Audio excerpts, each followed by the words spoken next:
É morto de repente de Solandi Sanchez, de 27 anos de idade, alaga a comunidade de Santo Eustáquio tem tristeza profundo.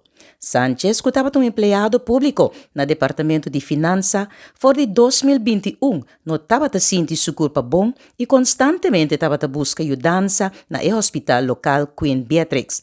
Cinco a referir a paciente ou que por a aprovação necessária para pôr by especialista para fora de Santo Eustáquio. Frustrado com a situação, sua família a decidido de mandá-lo riba na própria força para a República Dominicana para cuidado médico. Semana depois, não mestra regressar sem não ser querido.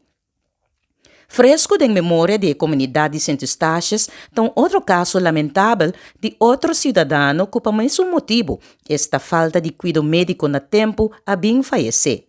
Depois que o cidadão e político não assubicaia e manifestar silenciosamente, a autoridade médico, den o caso a indicar que não lo investigar que exatamente a suceder.